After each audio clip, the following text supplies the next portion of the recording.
as the level E1 and E2 have finite widths, the spectral line due to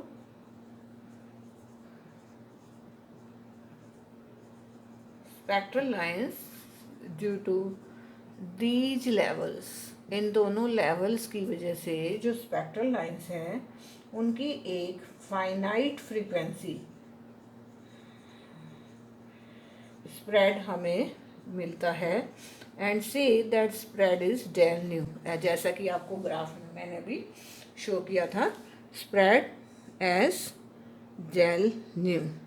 तो ये जो एक finite spread है del nu, this is because of the finite width of the energy. तो अगर हम इसमें ये कंसीडर कर लें कि अगर ये अपनी मीन फ्रीक्वेंसी के दोनों तरफ है, ये जो स्प्रेड है ये हमेशा होता है मीन फ्रीक्वेंसी के दोनों तरफ है, तो मीन फ्रीक्वेंसी के दोनों तरफ अगर हम स्प्रेड हर केस में कंसीडर करते हैं, तो यहाँ भी कंसीडर करते हुए हम अल्फ़ा न्यू की जो एक गेन कांस्टेंट है उसकी वैल्यू हम कैलकुलेट कर सकते हैं। Gain constant at this mean frequency nu not, and at mean frequency we can consider delta n is equal to n. So from equation जो हमें पीछे इक्वेशन मिली है, that is the equation is h alpha nu is h nu by c delta n2 minus delta n1 divided by del nu b12। इसमें हमने delta क्यों consider किए थे, because कि all number of atoms kind take participation in the transition at the same time, तो हमने delta इसको put कर दिया था। अगर हम मेन फ्रीक्वेंसी पर गेन कांस्टेंट कैलकुलेट करना चाहते हैं तो हमें डेल्टा एन को यहाँ पर एक कांस्टेंट वैल्यू देनी होगी, दैट इज एन। तो डेल्टा क्योंकि चेंज को रिप्रेजेंट करता है कि हर टाइम पर चेंज हो रहा है। अगर हम मीन फ्रीक्वेंसी की बात कर रहे हैं तो हमें यहाँ पर एक वैल्यू रखनी होगी, finite value, that is n. So alpha nu that is at frequency nu naught will be h nu naught by c n two minus n one. Delta को ख़त्म करके हमने क्या लिख लिया है, n two minus n one and this is B12। Now we will use the relation A21 by B21 here. A21 is the spontaneous transition rate। मैं इसको यहाँ से साफ करके ऊपर लिख देती हूँ। So from this, तो यहाँ पर हम रिलेशन यूज़ करेंगे A21 upon B21 is equal to 8 pi h mu cube upon c cube। ये रिलेशन हमें किस में मिला था, आइंस्टाइन कोफिशिएंट्स में, when we compare the Einstein coefficient with the Planck's radiation law. And also we have B12 is equal to B21। So if these two values we put in our relation for gain constant, that is in this relation जो मैं यहाँ लिख रही हूँ, अगर हम इस relation में इन दोनों वैल्यूज़ को इस रिलेशन में पुट करें, then we get this constant, gain constant or the absorption coefficient as equal to this term। हमारे पास ये टर्म आ जाएगी इससे। तो इस इक्वेशन से दो केसेस पॉसिबल हैं। Case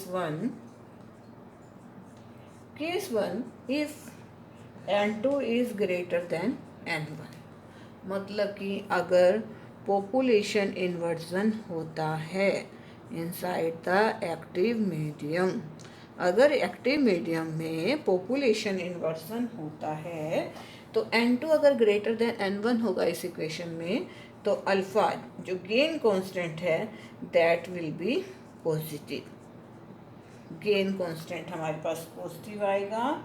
and from equation number, कौन सी इक्वेशन थी जिसमें कि आई न्यू को हमने कैलकुलेट किया है ये, तो अगर अल्फा न्यू इसमें पॉजिटिव है तो आई न्यू भी इंक्रीज होगा, तो I nu will also increases.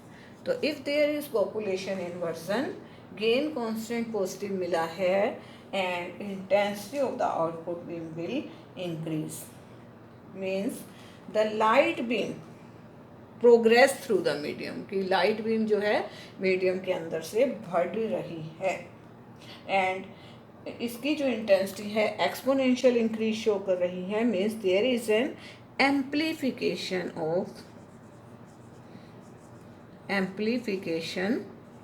Of intensity of light beam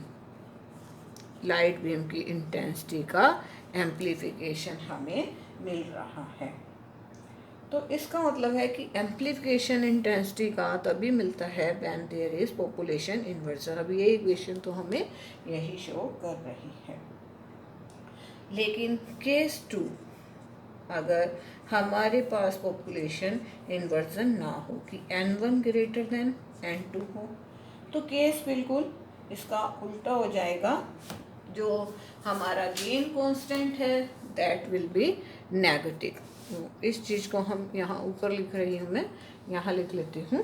तो अगर n1 ग्रेटर देन n2 है तो alpha nu will be negative and so there will be no amplification of light, क्योंकि अगर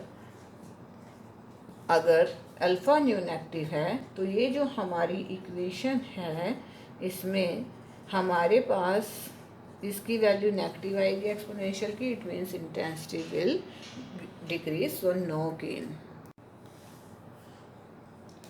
अगर हम अपनी इंटेंसिटी का जो चेंज है वो नेगेटिव साइन के विद रिस्पेक्ट टू इंडिकेट करते हैं, इट मीन्स जब हमारे पास लास्ट एक्सप्रेशन में अल्फ़ा न्यू आता है तो वो हमारे पास है एब्जॉर्प्शन कोफिशिएंट, क्योंकि नेगेटिव साइन पुट करने का मतलब है कि एनर्जी जो है एब्जॉर्ब हो रही है। पर हमने जो डेरिवेशन किया है उसमें हमने जो एनर्जी डेंसिटी ली है या इंटेंसिटी ली है वो पॉजिटिव ली है, तो उसमें जो हमारे पास ये कांस्टेंट आया है that is the gain constant. तो नेगेटिव और पॉजिटिव का अंतर है, अगर हमारे पास एनर्जी मतलब ये जो है ये माइनस में है तो इट मीन्स हम माइनस लेकर चल रहे हैं अपने इक्वेशन में, तो हम एब्जॉर्प्शन की बात कर रहे हैं। अगर हमने प्लस साइन लिया तो we are talking about the gain constant. So now following all these equations we can calculate now the Fee-Bearer Ladenburg formula. Fee-Bearer Ladenburg formula, इस इन्हीं इक्वेशन से जो हमने अपना इक्वेशन कैलकुलेट किया है फॉर अल्फ़ा न्यू नॉट, जो कि हमारे पास आया है, is equal to alpha nu naught is h nu naught upon c n2 minus n1 divided by del nu b12। अगर हम इस इक्वेशन को चेंज कर लें in the form of the angular frequency, that is the 2 pi nu, then this equation will become alpha omega is equal to n1 यहाँ से common ले सकते हैं। उसके लिए पहले हमें इससे पहले क्या है इसकी वैल्यू पुट करनी होगी। अगर हम ये कंसीडर करें there are the degeneracies of the lower and upper levels. Lower और अपर लेवल्स की अगर हम डीजेनरेट स्टेट्स ले लें, then we will put V21 by V12 as equal to G1 by G2। यहाँ हमने क्या कर दिया था, V12 को V21 के इक्वल पुट किया था, neglecting the contribution of spontaneous emission, क्योंकि वो एक रैंडम प्रोसेस है। तो यहाँ हम इनको डीजेनरेट स्टेट्स में ले रहे हैं। तो डीजेनरेट स्टेट्स में अगर हम रखते हैं तो पहले हम इसको, इस इक्वेशन को थोड़ा सा अरेंज करके लिखेंगे। हम इसको हम लेंगे अल्फ़ा ओमेगा के टर्म में लेंगे। अब हम क्योंकि एक कांस्टेंट टर्म की शो नहीं कर रहे हैं, यहाँ हमने एक मीन फ्रीक्वेंसी के दोनों तरफ जो स्प्रेड होता है उसके लिए हमने अपने जो n की वैल्यू है उसको एक कांस्टेंट चेंज मानते हुए यहाँ पर कन्वर्ट कर दिया था डेल्टा से n में। तो यहाँ ये भी एक हमारे पास कांस्टेंट वैल्यू है, इसको अब हम चेंज में लेकर आ रहे हैं, क्योंकि फीबोरर लैडनबर्ग ने ये कंसीडर किया कि if we have a cavity of dimension this is x axis and the radiations of intensity I omega traveling through this medium, अगर इस मीडियम से I ओमेगा की जो रेडिएशन है वो ट्रैवल कर रही है, तो what will be the change in intensity of the beam at any small change in the frequency or at a value of d omega। ठीक है, तो हम एक चेंज को, यहाँ हमने कांस्टेंट को रेफरेंस दी थी, अब हम किस पर निकाल रहे हैं, चेंज पर, कि ऑल टाइप्स ऑफ चेंजेस जो इसके going through the medium x axis along है वो अब हम कैलकुलेट करेंगे। तो उसको कैलकुलेट करने के लिए हमने डीजेनरेट स्टेट्स कंसीडर की हैं। Degeneracy of the state are V21 by V12 is equal to G1 by G2। तो यहाँ पर अल्फ़ा ओमेगा हमने लिया है, हम इसको भी कन्वर्ट कर देंगे in terms of omega and this constant as h cut. तो जब हम इसको 2 पाई से डिवाइड और मल्टीप्लाई करेंगे तो ये आ जाएगा h cut omega c by n. N को यहाँ हम मीडियम का रिफ्रैक्टिव इंडेक्स भी लेकर चल रहे हैं। मैंने आपको स्टार्टिंग में बताया था कि जो अगर हम टोटल इंटेंसिटी लेते हैं, टोटल इंटेंसिटी को जब आप सी बाई एन से मल्टीप्लाई करके एनर्जी डेंसिटी की फॉर्म में लेते हो, तब वो हमारे पास टोटल इंटेंसिटी आ जाती है मीडियम की। तो हम यहाँ सी बाई एन से मल्टीप्लाई कर सकते हैं अपने रिलेशन को। तो इसी रिलेशन को हम इस फॉर्म में चेंज करते हुए आ रहे हैं। यहाँ पर हम इन कांस्टेंट को अलग अलग कर लेते हैं। N2 B21 B12 B21 equal लिया था, यहाँ मैं अलग अलग कर रही हूँ इस इक्वेशन में। तो N2 के साथ B21 आ जाएगा और N1 के साथ आ गया B12 एंड डेल्टा न्यू पर अब हम जो स्प्रेड है वो डेल्टा न्यू ना लेकर अपना क्या ले रहे हैं, at a value of frequency DW। तो यहाँ से हमारे पास जो टर्म आ जाएंगी, इसको अरेंज करके DW को हम क्योंकि स्प्रेड दिखाना चाहते हैं अपने इसमें हम इसके लिए कैलकुलेट कर रहे हैं चेंज। तो अल्फ़ा ओमेगा डी ओमेगा, हम डी ओमेगा को इधर ले आएंगे।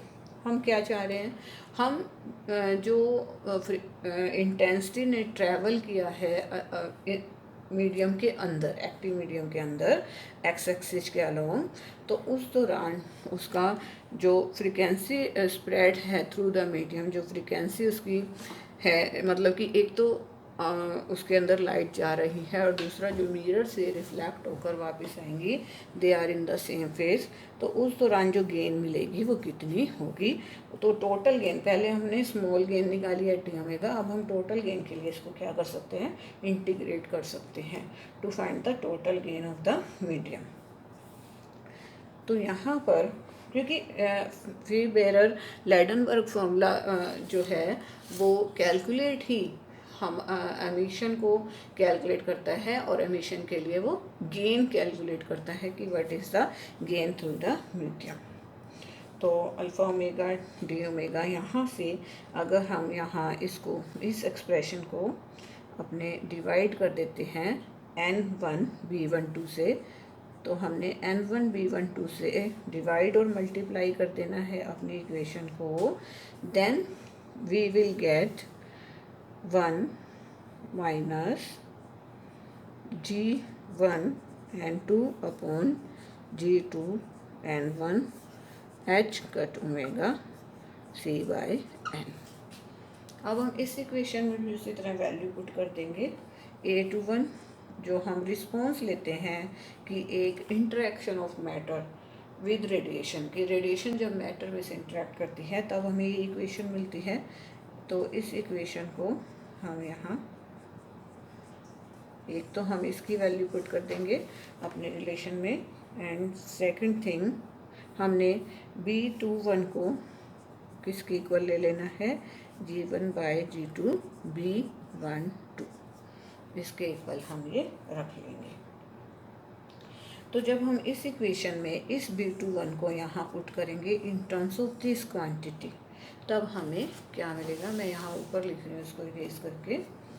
तो हमें जो इक्वेशन मिलेगी नाउ, इसको पुट करने के बाद वो इक्वेशन मैं यहाँ लिख रही हूँ,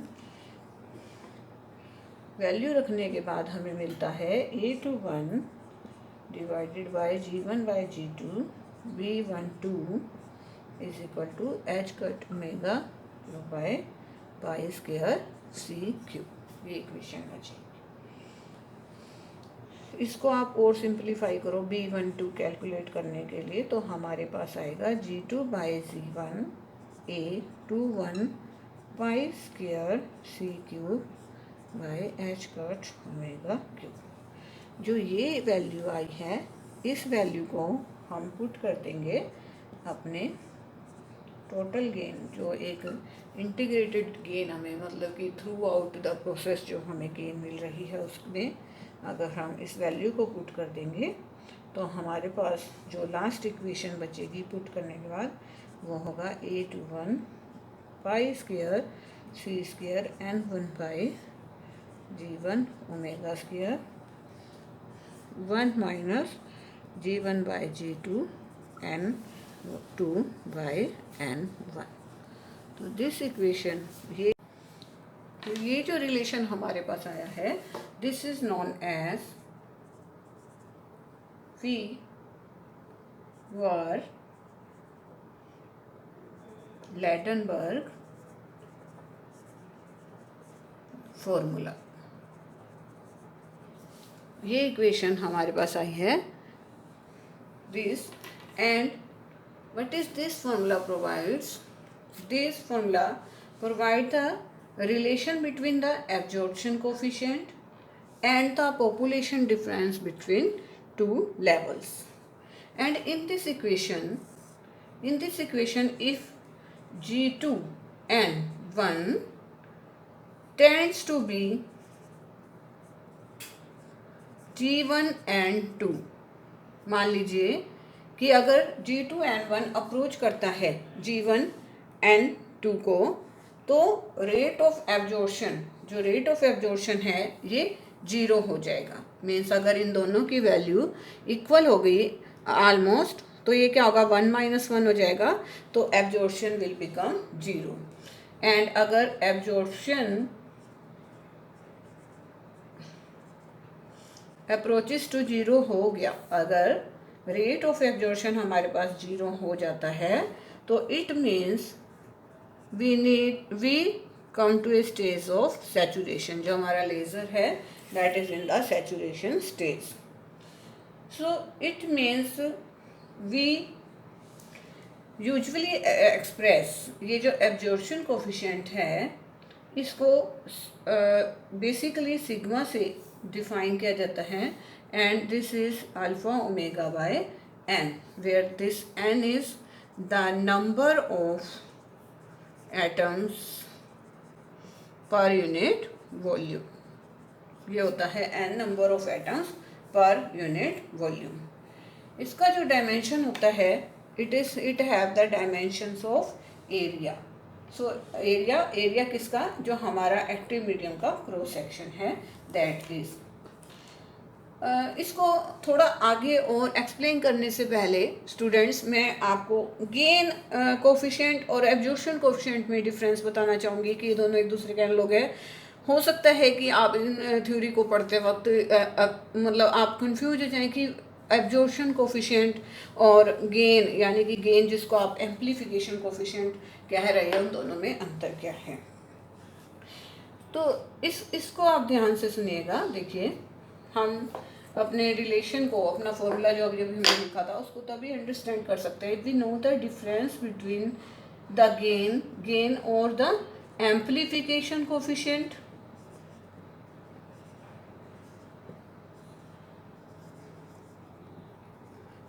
Gain is also known as the amplification coefficient.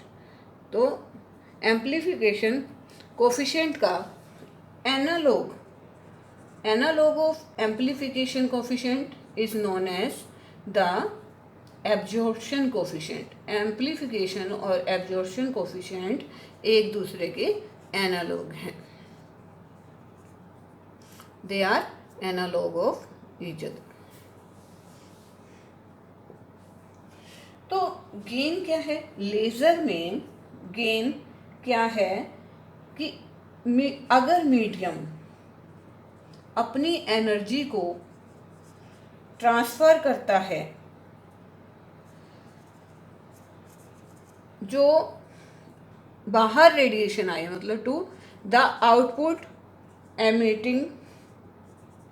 Output में जो एमिट हुई है इलेक्ट्रोमैग्नेटिक रेडिएशन, अगर अपनी एनर्जी को उसको दे देता है, तो इसीलिए इसको गेन कहा जाता है। एंड अगर आउटपुट एमिटेड इलेक्ट्रोमैग्नेटिक रेडिएशन की एनर्जी ज़्यादा है, तो it means there is the increase in optical power. तो ऑप्टिकल पावर इंक्रीज होगी, that is known as gain. तो गेन एम्प्लीफिकेशन कोफिशिएंट, अगर गेन कम होगा मतलब कि एम्प्लीफिकेशन कम होगा, तो एब्जॉर्प्शन ज़्यादा होगा। इट मीन्स लाइट जो है वो एब्जॉर्ब हो गई है।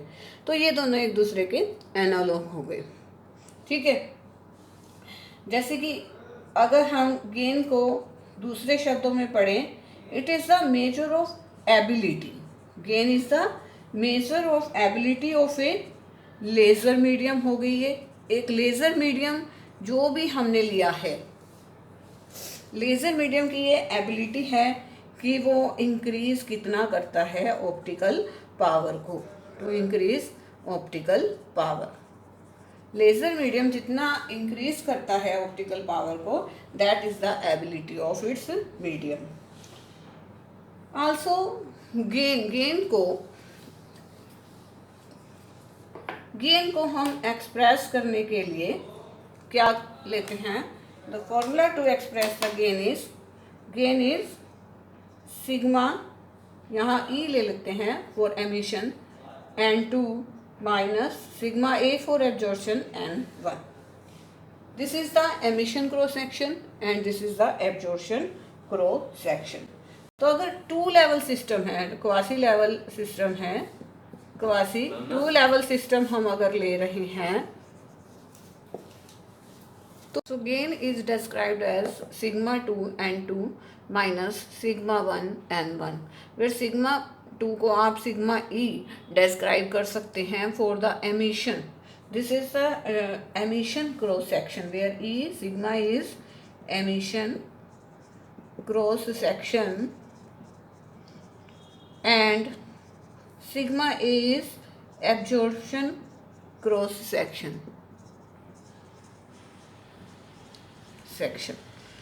तो गेन पॉजिटिव होगी। यहाँ से आप देख सकते हैं इक्वेशन 1 से, अगर N2 ग्रेटर देन N1 है, मीन्स की पॉपुलेशन इन्वर्जन है, तो gain will be positive, means की एम्प्लीफाइड आउटपुट बीम हमें मिलती है, पावर उसकी इंक्रीज हो चुकी है due to the gain medium.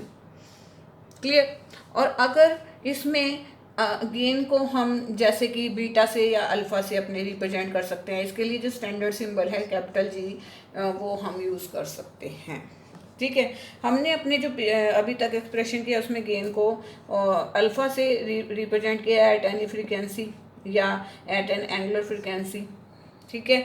तो हम इसको एब्जॉर्प्शन कोफिशिएंट कब कह सकते हैं, अगर ये यहाँ पर हमारे पास एक्सप्रेशन हो जाए ये, in that case this alpha new is now absorption coefficient. मतलब कि एक साइन का डिफरेंस है ओनली, कि n2 में से आप n1 को घटा रहे हैं या n1 में से n2 को, n1 में से n2 घटाने का मतलब ये हो गया कि n1 ज़्यादा है, मीन्स कि जो लोअर स्टेट है उसकी पॉपुलेशन ज़्यादा है। अगर लोअर स्टेट की पॉपुलेशन ज़्यादा हो तो हमें एब्जॉर्प्शन कोफिशिएंट पॉजिटिव मिलेगा। इट मीन्स कि एब्जॉर्प्शन हो गया वेव का और पावर इंक्रीज नहीं हुई। तो एब्जॉर्प्शन अगर पॉजिटिव हो तो it means there is not amplified wave, या तो वेव जो है अंदर गई है लेजिंग मीडियम में, वो क्या हो गई है, एटेन्यूएट हो गई है, उसका रिडक्शन हो गया है पावर में। तो ये डिफरेंस होता है हमारे पास एब्जॉर्प्शन में और एमिशन में। मैंने आपको फॉर्मूला करवाने से पहले भी इंटेंसिटी की फॉर्म में बताया था कि अगर हम इंटेंसिटी को नेगेटिव लेकर चलते हैं अपने एक्सप्रेशन में तो वो एब्जॉर्प्शन को रिप्रेजेंट करेगी, पॉजिटिव लेकर चलते हैं तो वो एमिशन को। अगर मान लो हमने नेगेटिव लेकर चला और यहाँ पर समहाउ हमारे पास एक्सप्रेशन इस तरह से आ गया है और n1 की वैल्यू जो है वो स्मॉल है, तो तब भी उस केस में ये पॉजिटिव हो जाएगी। तो जो एब्जॉर्प्शन है वो एब्जॉर्प्शन ना के क्या हो जाएगा, गेन हो जाएगा, एम्प्लीफिकेशन कांस्टेंट हो जाएगा। तो absorption coefficient is an analog of the amplification constant. So जो हमने लैडनबर्ग फॉर्मूला किया है उसमें हमें जो एब्जॉर्प्शन एटॉमिक एब्जॉर्प्शन कोफिशिएंट है उसमें सिग्मा से डिनोट किया जाता है and that is alpha omega by n, where n is number of atoms per unit volume. तो यहाँ से आप देख सकते हैं कि this is depends on the dimension of area, कि जितना एटॉमिक क्रॉस सेक्शन होगा उतना ही ये कोफिशिएंट होगा।